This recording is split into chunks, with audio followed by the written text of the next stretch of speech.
Bom dia, boa tarde, boa noite a todos vocês. Aqui quem fala é o Dr. Tiago Carvalho, aqui da MetaMed. Hoje vou ministrar com vocês uma aula maravilhosa de biologia para a prova da UENG. Tá bom, pessoal? Hoje vamos resolver a prova de 2015, tá bom? Todos conseguem ver minha tela?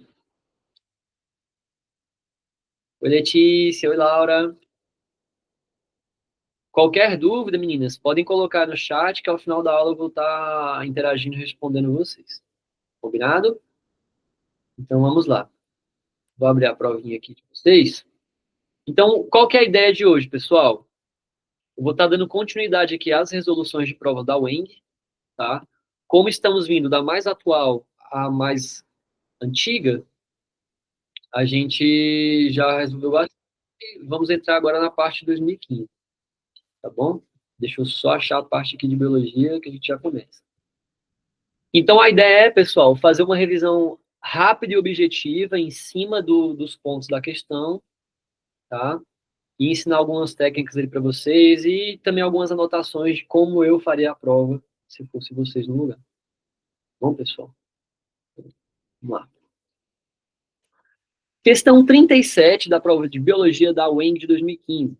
Em 28 de junho de 2014, foram completados 100 anos do assassinato de Francisco Ferdinando, herdeiro do trono do Império Austríaco, né? Vocês lembram, pessoal, que a morte do arquiduque, né, o Francisco Ferdinando, motivou a Primeira Guerra Mundial, tá? E sua esposa Sofia, fato que esse desencadeou a Primeira Guerra Mundial. Então, como eu falei para vocês, pessoal, aqui ele está contextualizando tudo com vocês, tá? E ele coloca uma imagem aqui que, para mim, já fala tudo, tá? Isso aqui, pessoal, é basicamente as trincheiras, né? Vocês lembram daquelas fotos da Primeira Guerra Mundial, que foi muito caracterizada pelas guerras das trincheiras, tá? Hoje, numa versão mais clean, tá? Mais amena, mas com suas marcas aqui da guerra. Então, as trincheiras continuam, porém, toda a natureza que ela tomou de conta. Então, é isso que a imagem descreve. A imagem a seguir mostra os remanescentes das trincheiras e da explosão de bombas semelhantes a cicatrizes em um campo aberto, na localidade de Hamel, na França. Tá, pessoal? Então, assim, essa primeira questão, acho que foi aquela questão para você já chegar na prova tranquilo, né? Essa questão de ecologia, eu sei. Porque, pessoal, olha só, vamos lá. A gente tinha uma zona que foi devastada e agora a gente tem uma zona totalmente formada ali pela biodiversidade. O que aconteceu? Então, olha só. O que foi uma terra totalmente devastada à época, hoje se vê recuperada e coberta de vegetação. O fenômeno biológico que permite tal recuperação é conhecido como. Pessoal, vamos lá, isso aqui é a sucessão ecológica. Alguém pensou diferente? Cadê? Laura, Letícia, vocês pensariam em algo diferente de sucessão ecológica aqui? Porque vamos raciocinar, vamos lá.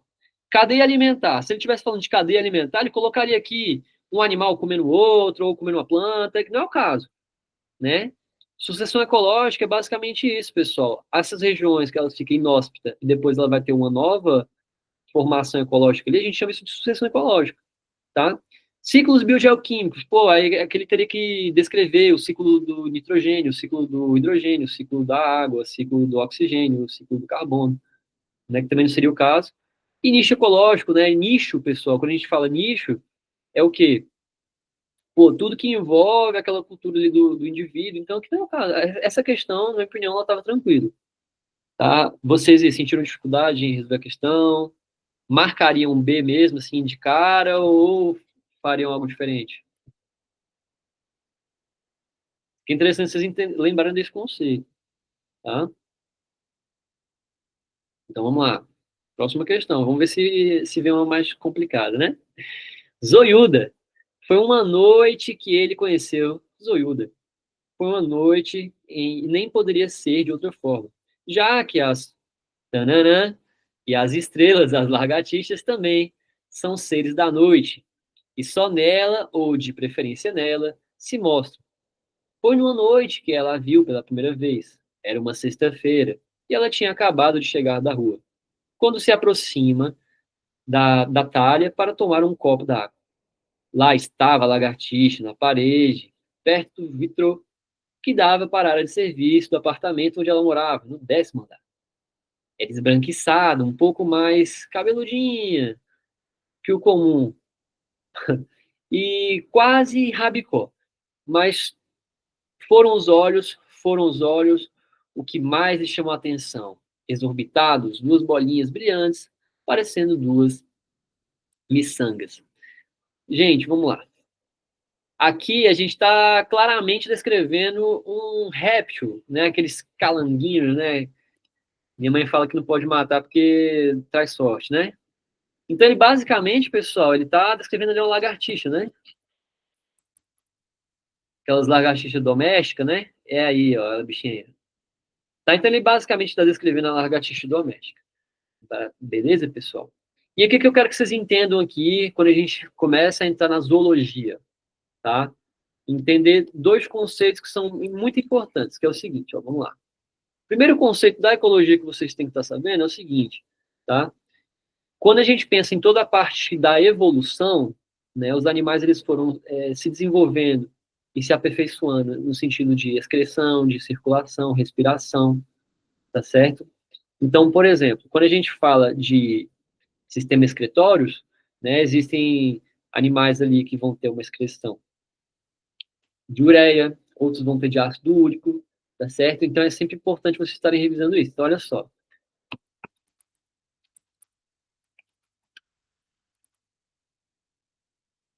Entrando aqui, ó, só para vocês verem os tipos de excretas, tá? Então, assim, na evolução, vocês vão lembrar que a gente tem a amônia, tá bom? Que ela vai estar sendo quebrada em ácido úrico e, consequentemente, ela vai virando o ureia, depois ácido úrico, certo? Então, a amônia, aqui, ó, a molécula NH3, tá certo? Ela vai ser sintetizada e transformada em ureia, que depois ela vai ser sintetizada em ácido úrico.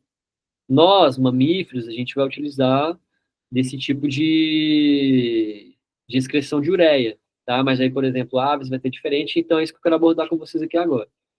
Então, animais que excretam amônia, quem são? Todos os invertebrados aquáticos, peixes ósseos e girinos. Animais que excretam ureia, tá? Que é uma molécula um pouco menos tóxica. A gente vai ter ali peixe cartilagem. Então, lembrar, pessoal, tem peixe ósseo e peixe cartilaginoso, tá? Peixes ósseos é aquele que a gente já conhece, né, que a gente come assado, é uma delícia. Peixe cartilaginoso é o quê, pessoal? Tubarão, arraia, tá certo? Dos anfíbios também é importante saber. O girino, ele vai ter uma excreção de amônia. Já os anfíbios, de forma geral, adultos, é ureia. Por que, pessoal, isso? Entendam o seguinte. Quando a gente pensa em amônia, tem que ser necessariamente animais que estão na água. Então, observem isso. Primeira dica que eu estou dando para vocês. Por quê? A amônia, pessoal, ela é muito tóxica. Então, ela tem que estar num meio líquido, em grande volume, para ela poder ser diluída e não ser tão tóxica assim. Tá certo? Então, lembrar bem disso. Animais que vão ter excreto de amônia, geralmente, eles são animais aquáticos. Por isso, do giríneo. Quando a gente tem um animal ali, nesse meio termo, né? Quando eu falo aquáticos, exceto os cartilaginosos, né? A gente vai ter os anfíbios adultos e os mamíferos, que somos nós temos questão de ureia, tá? Então, entendam o seguinte, pessoal, o nitrogênio, de forma geral, nos seres vivos, ele vai ser excretado, né? A gente não consegue absorver nitrogênio, a maioria dos animais não.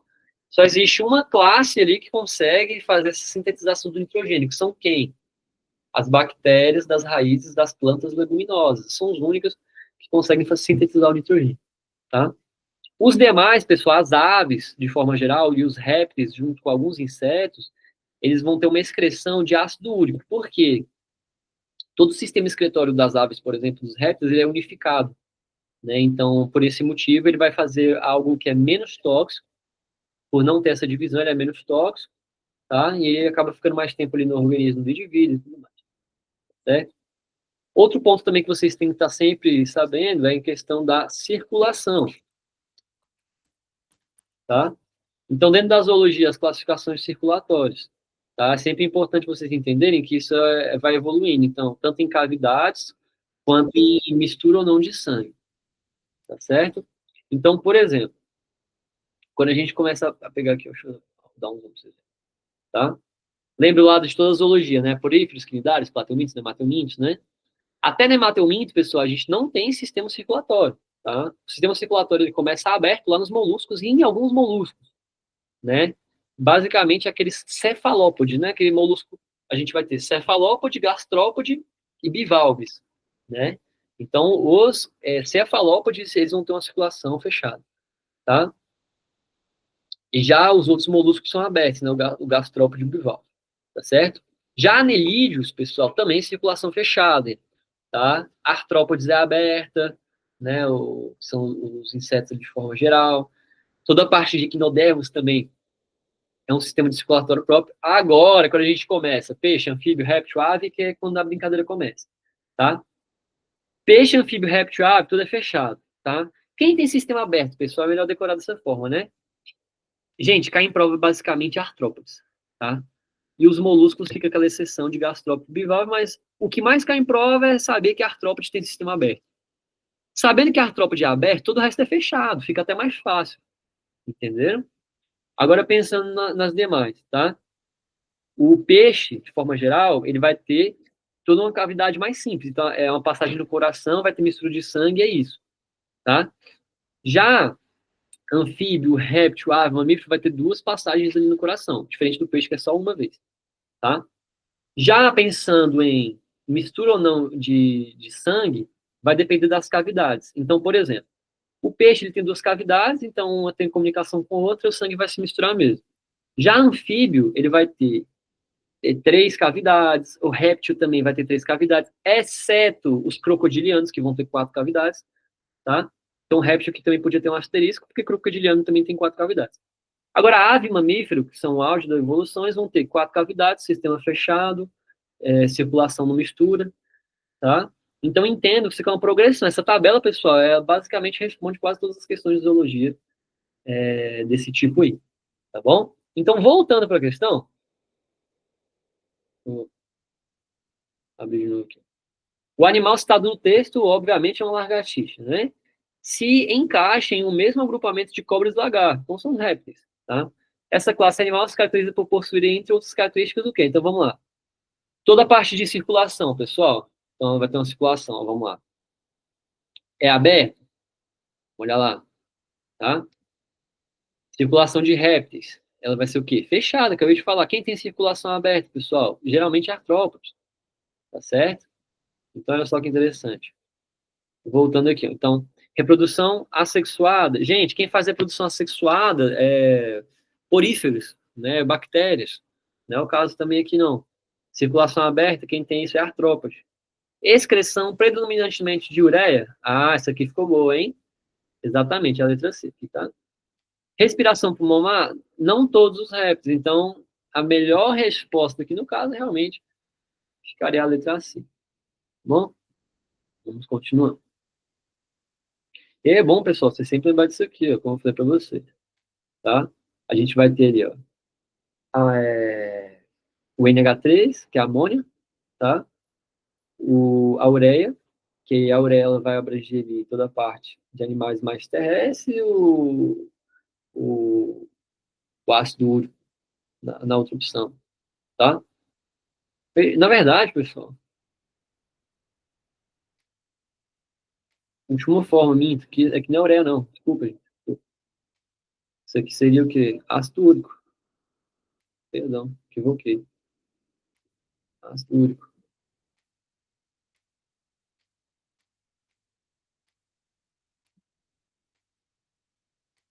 É o plantão, pessoal. Tá maluco já.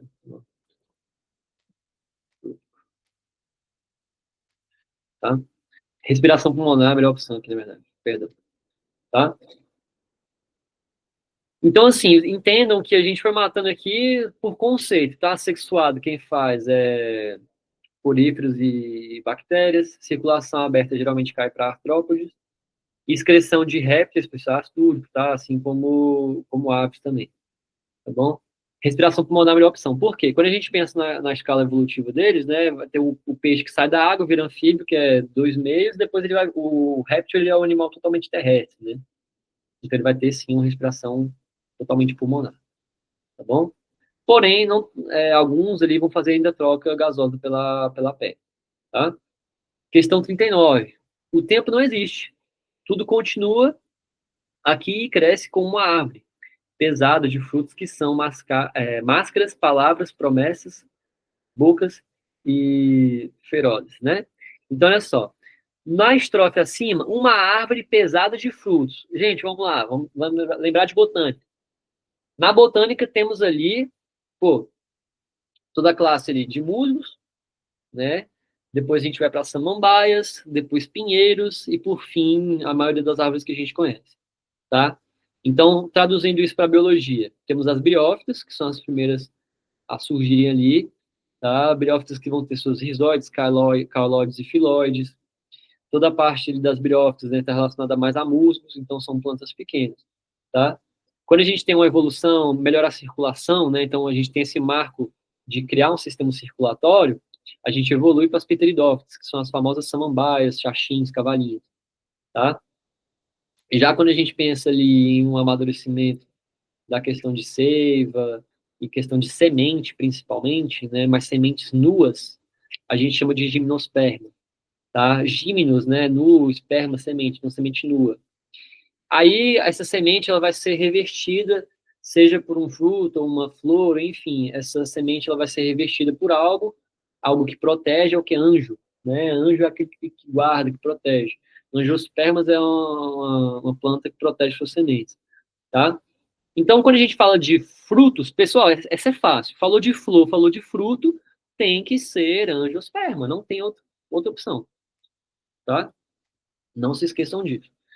E aí, pessoal, só fazendo um parêntese, tá? Eu tô fazendo essa prova aqui como se eu nunca tivesse visto na minha vida. Então, assim, eu não sei gabarito, eu tô fazendo aqui. Se eu cometer algum equívoco, vocês podem participar, falar comigo, doutor, às vezes tu se equivocou ali e tal, eu tô aqui para raciocinar junto com vocês. Isso aqui seria eu fazendo a prova ali no dia, eu quero passar uma visão um pouco diferente, né? Mesmo que médico, né, tem um tempo que eu não vejo isso, embora seja professor. Então, assim, a ideia é realmente trazer uma ideia mais leve aqui, mais descontraída, trazer algumas informações para acrescentar dentro de cada item, também alguns raciocínios, né? Então, olha essa questão 40 aqui, ó, vamos lá.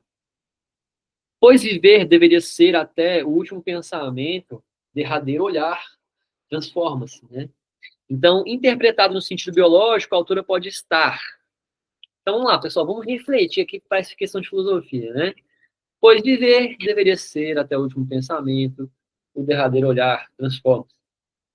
Então, como a gente está pensando aqui, ó, interpretando o sentido biológico, a autora pode estar errada, pois viver é uma característica inerente à existência da consciência humana, e com a morte cerebral cessa a vida. Eu discordo, tá? Então, aqui no caso está errado mesmo. Quando a gente pensa, pô, a gente pode ter uma morte cerebral, mas a pessoa pode sim estar vivendo ali por aparelhos, tá? Às vezes, mesmo com a morte da consciência, a biologia em si, o que seria a vida, né? Quando a gente fala da parte biológica, a gente pensa em quê? Pô, é uma célula que está sendo alimentada. Célula alimentada com o quê? Oxigênio e açúcar, que é a glicose, tá? E água enfim, gás carbônico, é o que mantém a célula ali, tá? Essa célula em si, e ela vai produzir energia e tudo mais, vai completando suas funções. Elas dependem disso. Então, por exemplo, a pessoa teve uma morte cerebral, mas a gente continua dando suporte de oxigênio, faz uma sonda ali de alimentação e tudo mais. Essa pessoa faz uma sonda vesical ali também para conseguir excretar, e é isso. Então a gente consegue excretar, consegue se alimentar, consegue se hidratar, a pessoa vai vivendo, ela vai alimentando suas células, o corpo se mantém vivo, tá? Então a A não pode ser. A B, correta, pois, viver é uma propriedade cíclica da matéria, numa dinâmica com a energia própria das células. Então, olha só, pô, isso aqui ficou legal, tá? A vida em si, ela depende de células, pessoal, tá certo? Olha a C, correta, pois as transformações próprias da nossa existência cessam ao entrarmos na maturidade sem A. E também não, pessoal, da mesma forma, tá? Aqui a gente está falando da visão biológica. O que é a visão biológica da vida? É uma célula sendo alimentada, tá? E a D também, é só dele falar que tá errado aqui, já não é. Então, a melhor resposta aqui, eu colocaria a B. Achei uma questão meio interpretação, meio filosofia, mas deu para entender a ideia que eles tiveram aí, né? Podia ter explorado melhor, né? Questão 41. Biodiversidade, o que é isso? Então, os peixinhos aqui confusos, todo mundo igual, né? Então, olha só. A melhor resposta para uma pergunta feita pelo peixe, na ilustração acima, poderia ser dada com o seguinte exemplo, tá? um campo agrícola de soja, um rebanho bovino, um recife de corais, uma visita ao oceano aberto. Pessoal, quando a gente fala, olha só, biodiversidade. Bio é vida, diversidade é algo que é diverso, é variado. Então, biodiversidade são várias vidas variadas vivendo naquele ecossistema. Então, frisem aqui a palavra o quê? Diversidade. Ele está querendo dizer o quê? Tá, voltar. Ele está falando de biodiversidade, tá? Então, olha só, pessoal, um campo agrícola só com soja é biodiverso? Não. Um rebanho bovino que só tem gado é diverso? Não. Agora, um recife de corais, já assistiram Nemo? Então vai ter ali, ó, o coral, a anemo, o peixe, o tubarão, as algas. Então, aquele. Geralmente, recifes de corais, eles são ecossistemas completos. Vai ter ali os caranguejos e tal. Cara, bem legal. Tá? Então é só assistir Nemo. Se você nunca viu na sua vida, assista aí para descansar no final de semana. Tá bom? Melhor resposta que seria C, mas olha só, uma visita ao oceano aberto também. Poderia responder, mas assim, só uma visita, né? O Recife de corais, de forma geral, ele é um ecossistema muito bom. Inclusive, ele é um dos indicadores de biodiversidade, tá? Regiões no qual tem um recife de coral bem saudável, quer dizer que aquela água tá boa, a vida ali dos animais ali tá boa. Então, ela é como se fosse um filtro ou um termômetro, né, digamos assim, da qualidade ali daquele ambiente. Tá bom, pessoal? Questão 42. O gráfico seguinte representa as pressões sanguíneas ao longo do corpo de uma pessoa saudável. Os números representam compartimentos nos quais foram tomadas as pressões nos intervalos de tempo. Então, pessoal, entenda o seguinte, tá? Quando a gente pega aqui o coração, vou mostrar para vocês. Vamos pegar aqui. Então, vou pegar aqui a anatomia do coração só para mostrar para vocês aqui o seguinte. O sangue oxigenado, ele vai vir de onde? Então, olha só. A partir do momento que eu puxo o ar, eu faço uma inspiração, eu vou estar colocando oxigênio dentro dos meus pulmões. Concordam comigo? Então, inspirei, o oxigênio entra. Esse oxigênio ele vai trocar lá, vai passar aqui, ó, nariz, fossas nasais, traqueia, brônquios, bronquíolos. Lá no final vai chegar no alvéolo. O alvéolo ele troca gás com o capilar por um processo chamado hematose. Depois que acontece a hematose, esse sangue ele vai ser oxigenado. Então, imagine o seguinte, você respira, você vai oxigenar seu sangue. Esse sangue oxigenado, ele vai estar entrando no coração justamente aonde, tá? Vou mostrar para vocês aqui. Aquele desenho não ficou muito bom. É esse aqui. Ó. Então, o sangue que vem dos pulmões, ó, vem da veia pulmonar, ó. Então, tudo que entra no coração é por veia, tá? O sangue oxigenado ele vem pelas veias pulmonares, ele vai entrar no átrio esquerdo. O átrio esquerdo, ele bombeia passando aqui pelas válvulas. E aí, lembrando, pessoal, do lado esquerdo é bicúspide, ou mitral, e do direito é tricúspide, tá? Passando pela válvula mitral, a gente vai chegar aqui no ventrículo esquerdo. E aí, observe o seguinte, o ventrículo ou cavidade mais hipertrofiada é o ventrículo esquerdo, porque ele é o que mais trabalha. Ventrículo esquerdo, pessoal, ele é responsável por bombear o sangue para todo o corpo. Então, olha só, saiu do ventrículo esquerdo, ele vai passar pela aorta. A aorta distribui o sangue para o corpo inteiro oxigenado. Então, a pressão maior que o coração vai exercer é pelo ventrículo esquerdo. Então, ele é o que mais trabalha, é o que mais tem desempenho, obviamente, ele vai estar desenrolando isso aí, tá?